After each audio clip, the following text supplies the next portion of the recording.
comprendre. Ceux qui musiciens chrétiens, bango ni bakoma ba pasteur. Moïse Mbi azaki nani? Musicien chrétien, il y a comme pasteur non? Ah bah la kalamingi. Likambote to ebi pété. Alors to ebi té bon. Ceux qui ba komi ko senga divorce na makasi boy. Balongo na bonzambe bazongi na mokili. Yango avo bala mwasi bataka longa mwasi te. Ba mona ne comportement mwasi. Basi nyo ya kitoko mingi bizaleli mabe. OK? Question ya souka ezali boye. Tomoni est-ce que ça nécessaire moi si un musicien chrétien aller kana ba réseaux sociaux ba pesa ba micro abanda ko la divorce. Je crois que otalaki yango landaki yango komona moi si ya Mike Alambai azoleka komi ko la divorce est-ce que ça d'une na moi si un musicien chrétien taku to lingi divorce yango il faut les kana ba télévision ba la divorce. Oyebi Joseph azaki na Marie. Marie a juizemi. Tanga juizemi abi ah. Moi si oyo ngana beti na makembesi na makikite. Ndenge ni na komi na zemi boye et pas na biso ba Yuda ezai soni mingi. Joseph en tant qu'un chrétien, il cherchait à tika moi si on à l'amiable bato ba yebate. Tanga zo kanisa makamwana ange abimelabi kotika moi si na hote zemi ezo tina molimo santo. Même as un diplôme de sa cité. Bon, bango ba qui a bango diplôme ngwa. Ba la so bango diplôme ba kamimbo ko ba sa diplôme na bango. Hein? Ba la sa ngo. Diplôme ça que l'autre côté, expérience. O ba katela ba nini o likambo ya salité. Ozomona, c'est ça. Ce qui moi si à l'âge de 18 ans comme adulte. O ba conseiller likambo. Et puis tant ba conseiller likambo, moi ça déjà 21 ans. Il y a 21 ans. Qui ont qui que Joe Mindonga la roi Makembese. Te Makembese na moto yo sata yo polinga Makembese. Yo koba ko sabato. Donc prophète notre dernier. Mon atier botalelanga Congo température ya maman Rosette la fleur Nadambu. Après avoir défilé dans la cité Pola, mais cette fois-ci... Congo Température TV. Désormais, suivez-nous sur cette chaîne. Congo Température TV. Congo Température. La patronne Rosette la fleur d'amour, chaîne à solo. Émission religieuse. Théâtre, musique, environnement. Émission sportive. Émission politique, donc nulle part ailleurs. Pour nous avons information à temps réel. Congo Température. Et y a mon pépé Asika. Très cher Internet, bonjour et bonsoir. Ça dépend à R au Kolanda Bisso. Ça dépend à R au Kolanda de Konayo d'Orcas Boloko collaboration de la presse congolaise. Donc, Nazali Bongo en direct, il y a Congo Température, il y a maman Rosette, la fleur d'Ambour, donc maman Yabana, maman à Sangisaka, maman sociale, donc vous comprendre, tous allez bon en direct, il y a Congo Température, donc merci Mingina.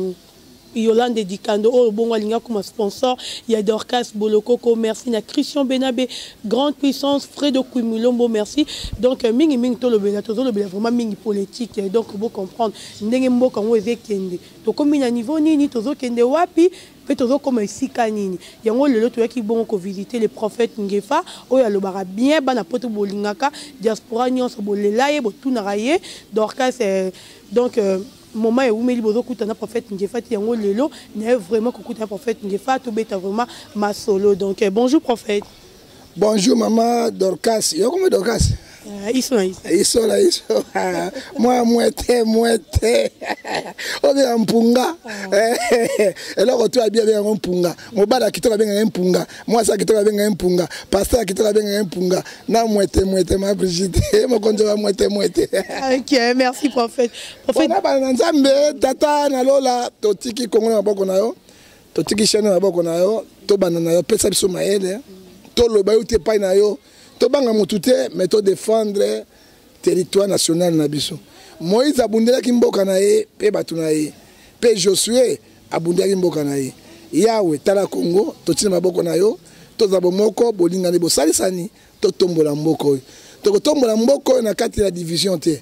Na kati na ba intribal te. Na bomoko oyo somme 133 verset 1 à 4 lobi soki bato basangana esika moko bayokani ezoka mafuta ezokita na mutu na ron ezokita na mandefu pe na bilamba Yawe poko ya lelo eza poko mapamboli mpo na Congo simba bato nyonso mabe babongwama bayepa na yo mpo etotombola Congo na komona Yesu Masiya. Amen. Amen, prophète. Donc, on est bongo prière, il y a prophète pour nous fungola.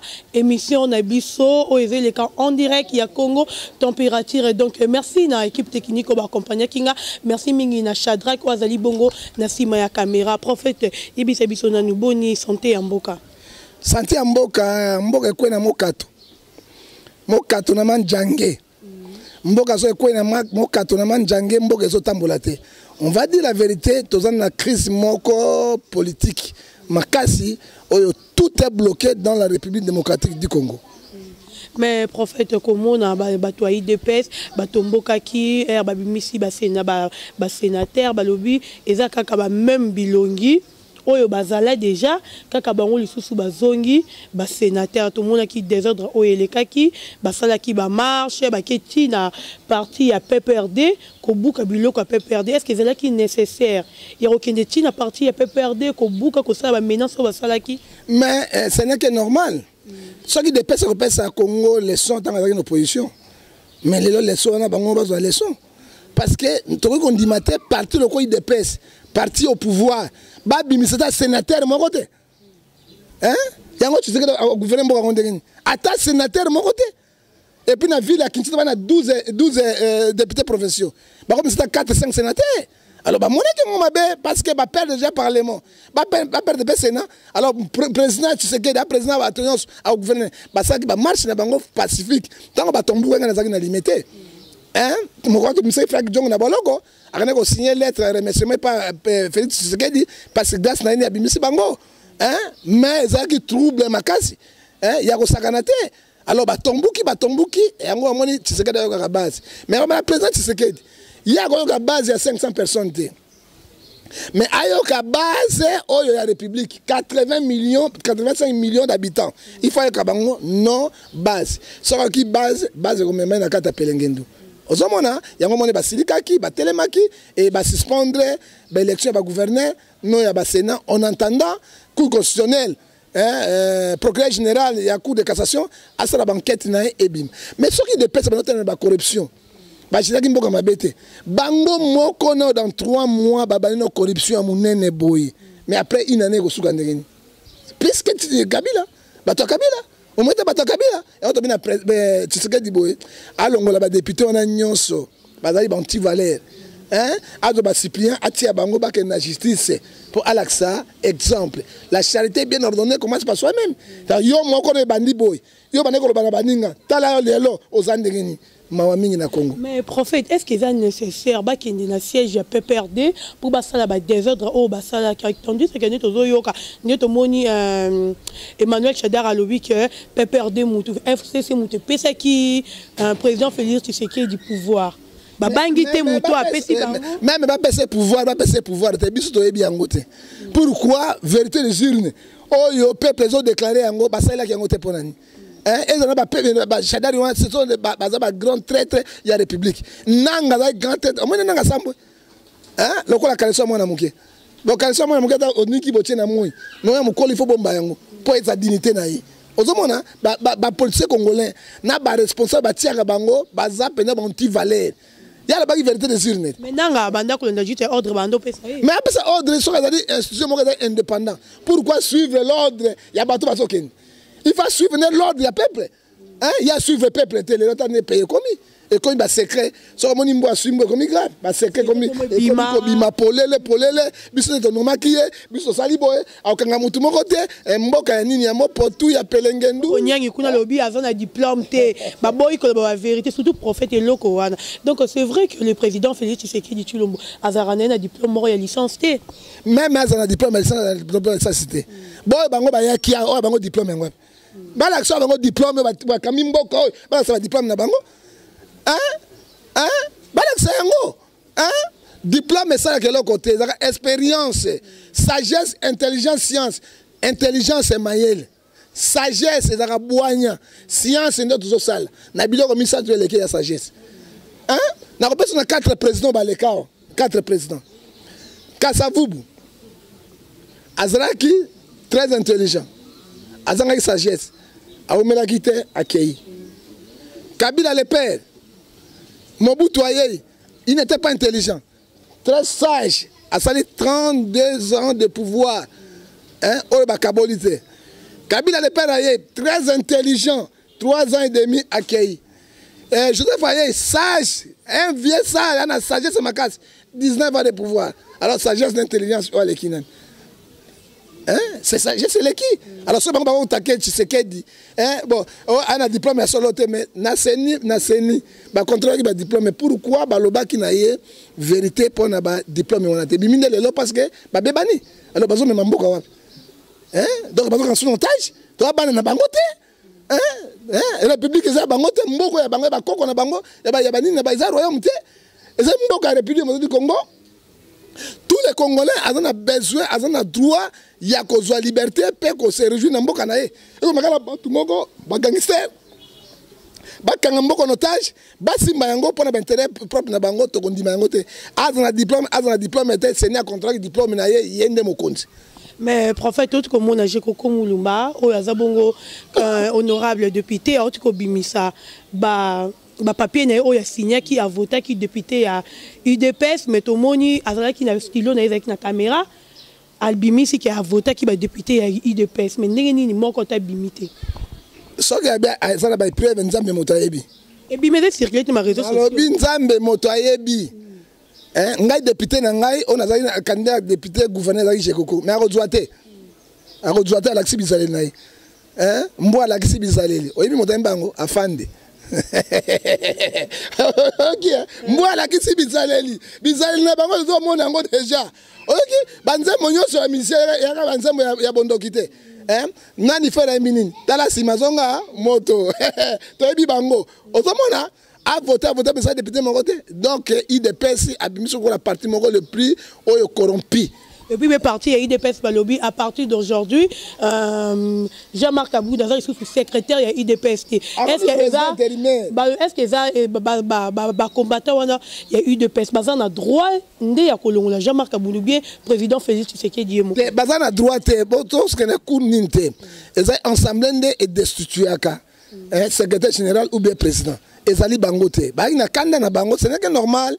Parce que bango di kamboyo ba pese exemple mais exemple mabe ke pa na bango ba ko silika parce que nga azali mo colonne de pese même frère Jonga kota ki na CHT ba bloka ki yango ba bengana ki bango tout ba ni motako matin est-ce que président a tindi bato quelques éléments il y a ba combattant de ba na présidence hein mais ça qui bongo eza droit na bango parce que ba moni ah biso pese ki exemple lelo exemple yango ko li biso mongo parce que peuple kolobani hein député ata sénateur moko abimi na République du Congo mais ezali soni parti au pouvoir et ça biloko wana mais ba parti monsieur Kolobani balobaka ngoli fobo mais nandenge ke balobi nde tozoyoka ba rumeur ndenge circuler balobi que Félix Tshisekedi Tshilombo le président de la République soki alobi ke ba bandela ba élection ya ba sénateur wana c'est que pe ba bandela pe élection puis ya ba président ba yeba nani oyo abimi président est-ce que ça nécessaire non bato FCC ozomona to boy bino na ba propos na bino négatif bino nde ba programme qui Tshisekedi président bino comme sous ce qui balobi telo komoko to bloqué au président bloqué yango o to bandela ba élection to compter ba nini présidentielle mais so Tshisekedi azwa kité botia ke ponani hein mais vérité de urne yo nanga o le ki yango ponani Chadari République le Martin Fayulu non Chadari alobi yango ministre affaires étrangères nani o ya biso lelo nani Shokitundu alobi yango Koko Nyange alobi yango Bati alobi yango Général Lumbi, alobi yango mais dans quel pays? C'est l'outrage contre les chefs de l'État. Azouate, bino moko nanga obi vérité zine, tu sais que des azoui. C'est que comme ils ont azouat quitté, c'est que besoin même mboka ngondengeni. Hein? Vérité zawap. Pour vérité to lobi a vérité zine, to bi moto azouaki. Attends botieye. Azouate, nous connaissons aujourd'hui que Tshisekedi le président. Tshisekedi fungola misuna yo. Bato oyo, baniko sambusa yo. Balingi kosi sa valeur na yo pe suka nango balingi basala coup d'état constitutionnel soko fungoli miso na yo te mabe ezali bosu na yo parce que ba vérité bandi koyebana on a ba cadre ya FCC moto ko la Chadari cadre FCC moto kwa chez Kitundu cadre FCC moto kwa bat cadre FCC bajine lumbi cadre FCC tako bango tout bazo babilo ko ndengo wana siko peuple lo bakani siko pesi fa de raison mais on déclare fait de signe hein ozomona balinga te bino ndebo votaki botiaki wana il reste le président de la République. Et donc merci et voilà qui première partie na biso tout côté ce qu'on a deuxième partie na biso na prophète Ngefa donc prophète Ngefa to lingi ko yeba to moni basala ki libération de ko Franck Diongo zala ki vraiment au bundela ki est Franck Diongo ti abimi libanda na yebi to qui peut oui to bandi dans la fin oui na Franck Diongo to moni ki libération puis accompagner qui est partout mais to y na libération il y a Jomi Ndongala et où Melina nous pour abim. Ils allaient qui dire à quoi? Bon, au moins, Franck Diongo a fait l'État moïni. L'État a dit le gouvernement a haine, il y a rancune, il y a problème. Il y a des garde fous partout, parce que parce que là, on va changer, c'est Kabila, mais ils ont tête de la République. Chilombo, il règne, mais il ne gouverne pas. Il ne gouverne pas, il faut dire la vérité. Kabila, ils ont continué, c'est donc quand on Kabila comme premier ministre. Parce que FCC c'est sa premier ministre. Alors Poutine, c'est la même chose. Alors il y a mis Balé, Franck Abundela qui bateau, Abimi, avec 1000 interventions. Moi-même, j'ai parlé avec le président. C'est tala. J'ai parlé aussi dans cette émission pour na Dominique Babo ça écoutez. Babo ça la libération. Tiens côté ministre de la justice par l'instruction du chef de l'État. Tenga mo na kena hôpital na kutaki na Franck na Dominique Ndongala suka et le bilili na solo ina ye et puis il y a du libération. Ngai mo na koma ki wana te parce que na makambo belé. Dans moto ya bateau, j'ai beaucoup à faire tout cela. Na koma ki j'ai quoi lobby okuno samedi lundi. Je serai avec eux pendant le conseil. Donc, qu'est-ce qu'il faut faire? Il faut voir que prophète Nzambe, Moussa Nzambe. Alors, il y a mis Balé, Franck, il y a un Dominique Ndongala, et il y a haine. Dominique Ndongala. Distance pour la paix. Bon, voilà. Non. Haine, Zanini. Dominique Ndongala a fait Félix le père. Il y a un maître droit avec Monière. Alors, tant que mon il faut que ça touche. Luka, moi, Boudjana, wana, travailler pour conseiller ma cambo. Mais nécessairement, ça y plein à Francis Kalombo. Tu peux savoir l'histoire était. Mais il m'a le roi de bon, il y a mon roi de Boudjana. Bango tout Boudjana. Mon conduit à Tamba Boudjana, Bango na Boudjana.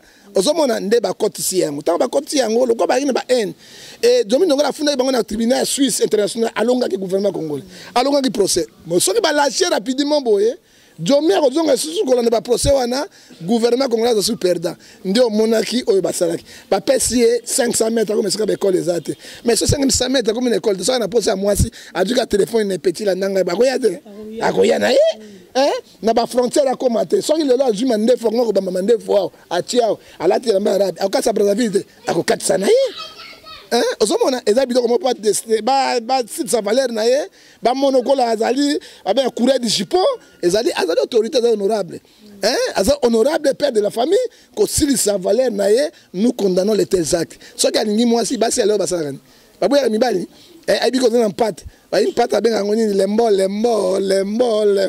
akolanda lembo ezaki rapamba po bango moko bakolo lembo alors nous refusons les tels makambo nécessaires na biso eza abima lokola abimi l'honneur et la gloire revient à Dieu.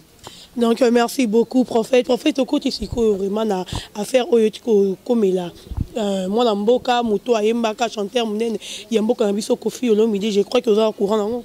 Naza courant parce que Kofi Olomide azali congolais azali compatriote so azana likambo et ko toucher biso so ba congolais janaza na droit ya koloba pe ya ko défendre. Si on a des bakatla qui est 7 ans, Tomoni 7 ans, Otora qui 7 ans, Kofi Olomide 7 ans, mais Balongoli 7 ans, ben Kopé ça y peine juste il y a 2 ans. 2 ans on a abeta mutumba tate, aswani sa mutute, mais ton truc ba fio ba qui accueille ba bimisa qui ba preuve. Est-ce que justice française wana et sali musala na malam to ma. Non, justice française ça musala ngo.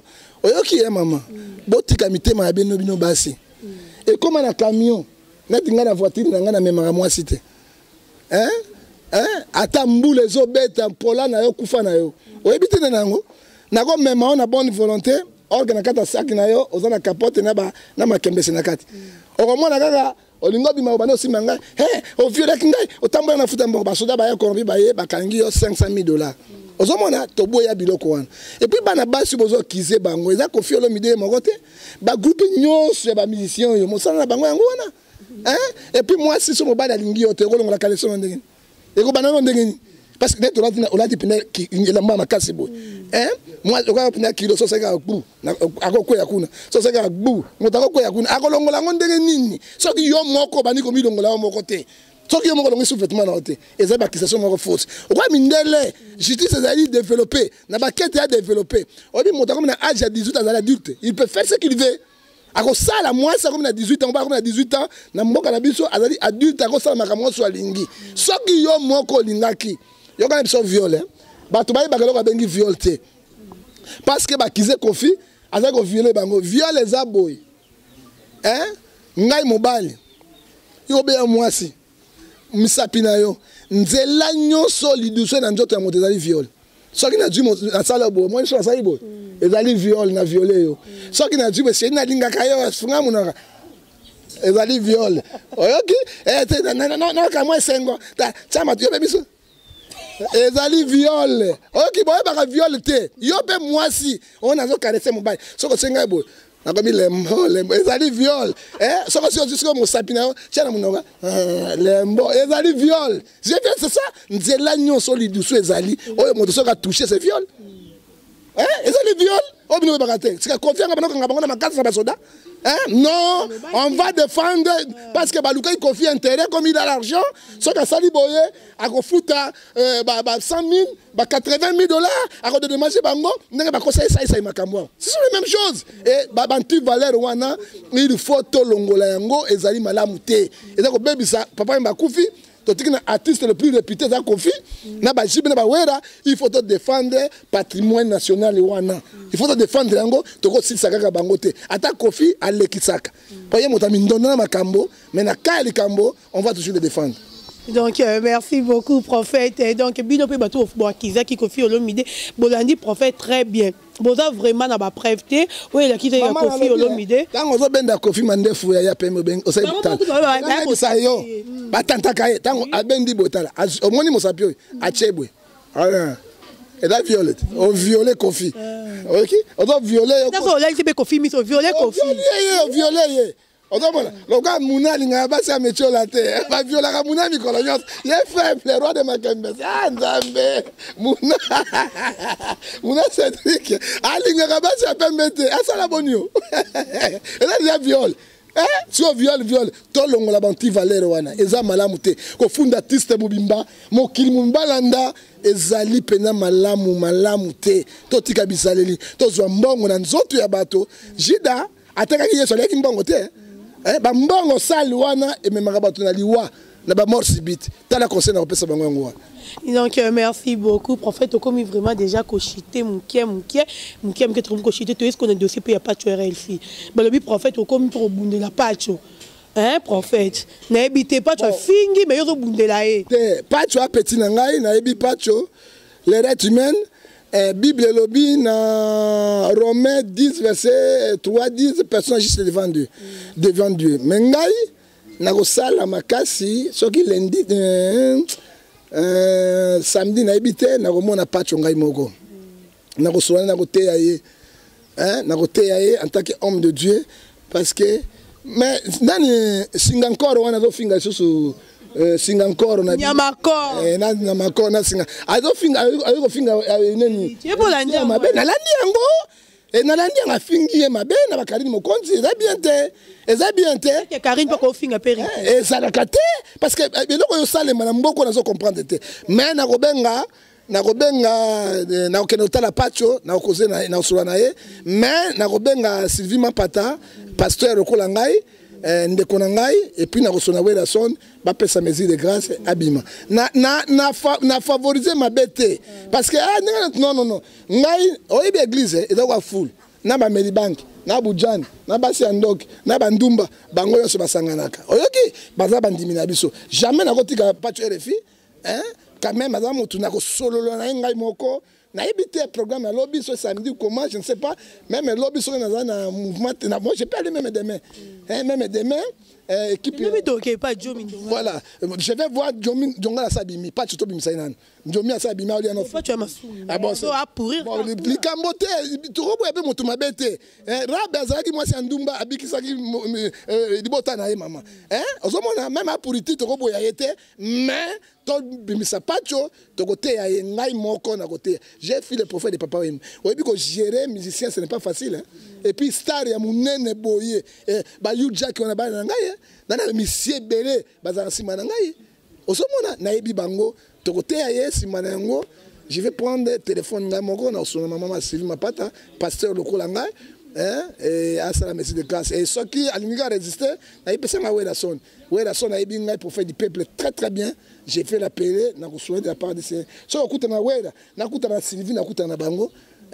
et puis na bana wera ape qui sera ba garde na ba violent wana eza malamu te bango ba beta kaka ko beta ce n'est pas bon ba protéger la chef mais ba beta ka bato ba ya pas na yete alors il faut créer problème obi mboka rankine mboka côté mboka rankine état de droit to za ngolo kabila kei to jona Tshisekedi c'est l'état de droit alors to luka moyen to boma oyo soki bino to boboyi pacho mais Barabas bato boya qui peut être bato so balinga Barabas pacho pas congolais je vais le voir na retourna BCBG na tala lobby soki occasion zali moi même je vais voir pacho na koya na kosona ye et dans mon retour na ko sala négociation ana pour na pacho elef na iba hôtel melangai babengi ngai tika ya kufa na bien congolais akufa kuna te mais ko changer pacho ko changer toujours changer ne changement et à la prophète et on que bundele te comportement il faut échanger il faut changer parce que moi je vais parler avec lui à 1h du temps na ko la plan na lobby na ko kata et na ko tala yi si manangonde ba Jomi banani je vais voir semaine prochaine pour na okutana bango mais prophète nazongi mo mkie na mambo lobby ba ranki ne desala keba ko makokanisa batu ba ko konyoko la batu siko nazongi na ndingi tozo yoka selon ba rumeur na affirmer ba biloko wana te selon ba rumeur tozo yoka ba lobby ministre Tomboy Mwamba azara na problème na Jomi Ndongala les gens Jomi Ndongala yango a pesi ba distance wana bango nyoso Jomi Ndongala c'est un combattant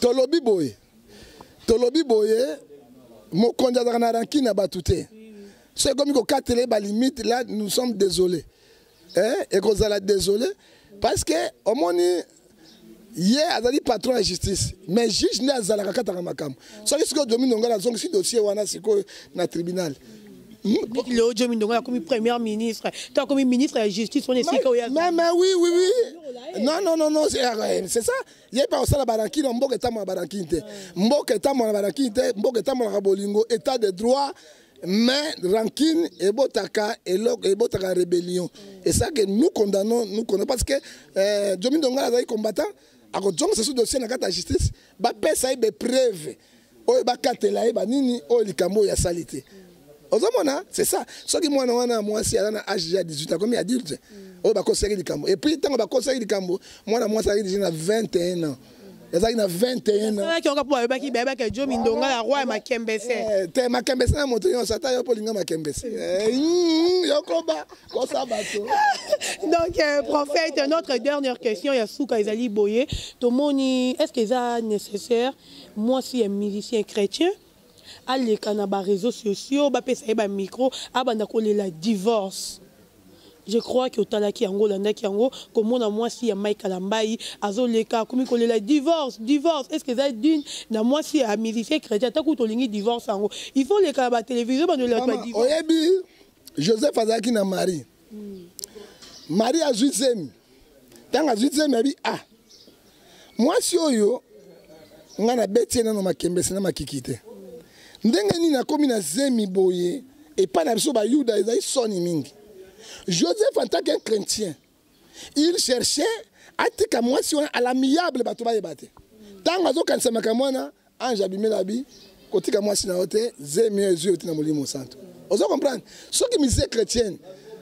bango ba komanga ba pasteur Moïse Mbi azaki nani misé chrétien ya komi pasteur non abala kala mingi likambote to ebi pete alors to ebi te bon ceux qui ba komi ko senga divorce na makasi boy balongo na bonzambe bazongi na mokili yango avo bala mwasi bataka elongi ya mwasi te bamona ne comportement mwasi basi nyonso ya kitoko mingi bizaleli mabe oyoki mwasi bamonaka ye na comportement na ye mais na elongi te ozomona lelo oyo azosibiri yango soki aboyi lelo oyo Frank aboyi nani ekomoni nani wana babi akomi na matu Samuel ozoyoka kaka mais nabi Mike aleki matu na bogare te aleki na bogare mais sike makambo yango eza ndenge nini aleki mpe na bogare eza ndenge nini alors ye matu Samuel ebele basi alinga mwasi ondeko na ye rando mosusu yango ekosila te alors yeba basi batikisaka mboka mais toaffirme yango te tozoyoka kaka eza barumeur oyo ezocircule tozomona bareseau sociaux moko na moi batindelinga batindanga biloko wana nyonso mpo nalobela yango je condamne ça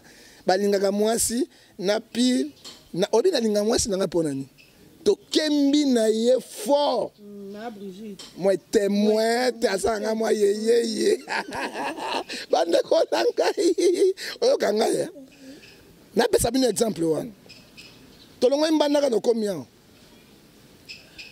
nazalaki na mbongo esili tozolala na salon eba petit sel baokatisa biso na nzela j'étais avec elle oyoka vie e vie ezalaki bien te soki natamboli baoka bato alingi libala papa tikelanga mwa tanga ofinanga miso oyoki aofinanga miso alors soki nabimi mamusu na ye nabi natiki mama na ndako eloko te baso banda tongo te alei te nasombi Thompson na tie na poche na Qatar beaucoup ta chemise à Qatar Qatar bino kutango te zali aw molai pantalon maso na ebolo abenga imono mais Qatar ezingi yango na d'une chesa na spécialiste en chesa ko luka kwanga na lelo so na simbi be papa na bikwanga biango po na deka place wana na tie na poche na koma bine parler masubo iner na na musamere bo adamete na fungoli kwanga ngai mo atole bazo kanga ye sikoyo ngane na danger ngane na danger taka nena za danger mais na kolinga ye makasi parce que azali compatriote nanga to buni na passe to buni na passe to na passe jamais na ko négliger même nzambe na lola akopinir nga ozo comprendre na ye masu était ne pas Thompson mutu pamba na bi to ka bolande ni na zuka miso mi balé na miso na moi mutu bo na pese partout wana oya nga miso ni so na tina oyo na pipi na chess na saibo ka kao passe do tabande ko la gai mama leka kabote avani lobi na tongo tebele ko liate simba 500 kakabo mais tango toke malade ne vient pas jamais seul zeme koti zemi mwana ayiko bota makati azangi meme robe akolata il faut mama na ye a te équateur pour ko sombaro o moni vie je ne peux pas la négliger ozoka vie yango il faut mama na ye a utambandaka aza maîtresse aya kosombela mwana na ngai bilamba toke aujourd'hui Dieu nous a bénis tant nous a pas moli ça sur le boko je ne peux pas pango dans le pango na ye oye ba penza le pango ngefa te tant musu ba ye baraté kanga te ndeka yuda taka Yesu pardon à ce moi si ndenge wana naza ko baninga nga ba pasteur te tant azaki boye et puis ba moni ba beno linga ite tant azui amoni moi si na bi moi si ndoki alongoli pour arena la base. Alors moi, je ne peux pas le faire. Il faut reconnaître, moi, si on a mon n'est pas, on a continué. Moi, c'est le qui n'a quitté quoi zate. Pendant moi, si on a mon spécial pas dans les aïeux. Parce que à supporter que na nyoso, na pasi, na pauvreté, na makamunyoso. Le long d'ambasser le boko. Na négligé. Tango tozo vivre kakaboy. Mon louba moko di bouchimai. Na souki sawana. Akuti mère abimi. Akuti na mère. Abi na mère abi. $100, l'homme n'a pas $500. Mais ma Brigitte a mon argent $1. Yoka moi c'est extraordinaire. À mon argent $1. Ah, atali mbongo boite habité. Na ko mbongo ngate. Lobi okuna mo luba zonga $300. Petit c'est dans azo bisayabi. Zwata mbongo boliat. Metango le mbongo ya moto 2-3 fois sani. Likikezu yo. Tango likikezu yo, likamama ko yima. Rien. Moi mi aboya lobi jamais je ne peux pas trahir mon mari. Magana mbongo te. Bon siko so kasake eloko wana.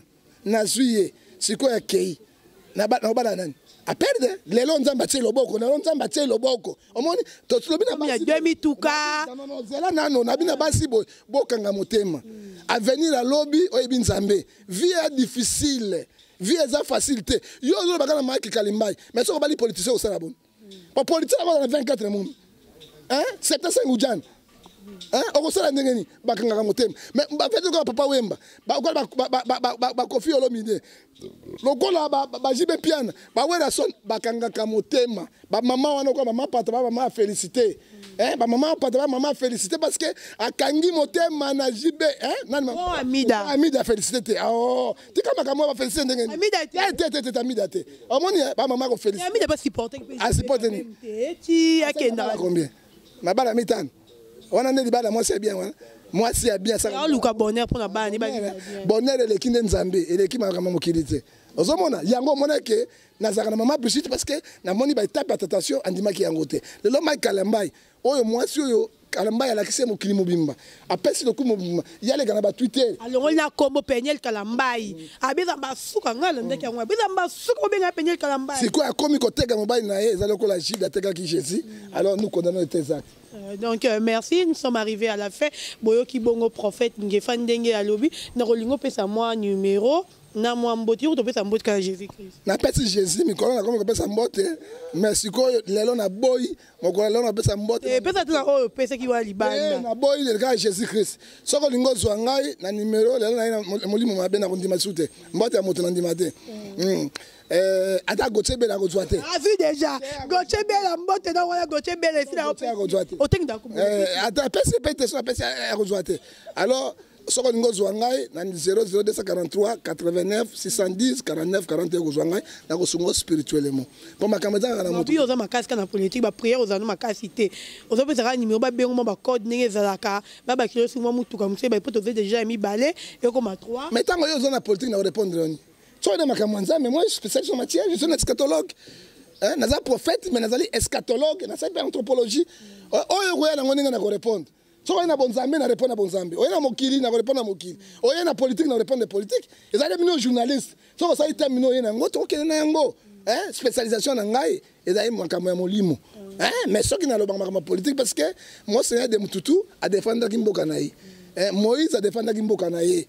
Je suis un patriote. Si vous avez un numéro 0243 81 867 26 78 au Rwanda, na privé nangai 00243 99 99 42 937. Pour na suka na pesi mbote na te na yo mwete iso na iso. Allez quand mbote na mo. Ta mo ami so ça le mot au nom de Jésus. Au nom de Jésus. Donc voilà, tout ça là qui bon la prophète Ngefa o ya lobara bien, ayebi penza ko pese la penza maloba. On a Mamanzambaza, on a politique aza, on a Kimokilipe aza.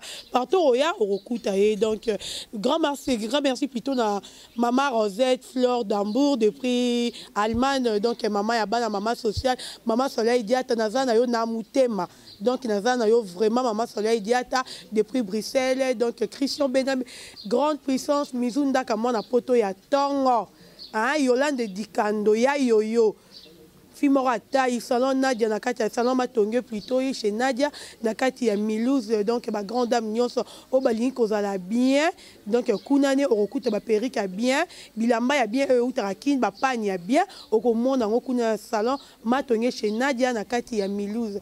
Merci beaucoup à Jean-Louis Tabala, Frère de Koumulongo, l'ingénieur depuis Tunisie, Christian Benabé, Fixé Kassongo, Isaac Suède, donc merci Nabino Nyonso, Tolia Kabo, Gauthier Bella, na boîte isusu na ibora tu linga bon te prophète oh pardon to lia ka bon prophète yibo lia ka bon yo prophète lia mabanga te ah pardon bon comme prophète alobane ka mutama loba to comme vraiment na suka bossa te prophète ngana oleko donc bon s'abonner ebele na Congo température pour bomona Dorcas Boloko la branchée de la presse donc bon à la branchée to kutani à la prochaine ciao iso na iso beaucoup lani bokila lokondo dokila lokondo fa pekato yango nde makambo monatie botalelanga Congo température, ya maman Rosette la fleur, Nadambu. Après avoir défilé, na ba cité Pola, mais cette fois-ci. Congo température TV. Désormais, suivez-nous sur cette chaîne. Congo Température TV. Congo Température. La patronne, Rosette La Fleur d'Amour, chaîne à solo. Émission religieuse. Théâtre, musique, environnement, émission sportive. émission politique, donc nulle part ailleurs. www.congotempérature.com. Nous avons information à temps réel. biso nyonso tobina Congo Température eye na mopepe asika yaya tobina ye Congo Température eye na mopepe asika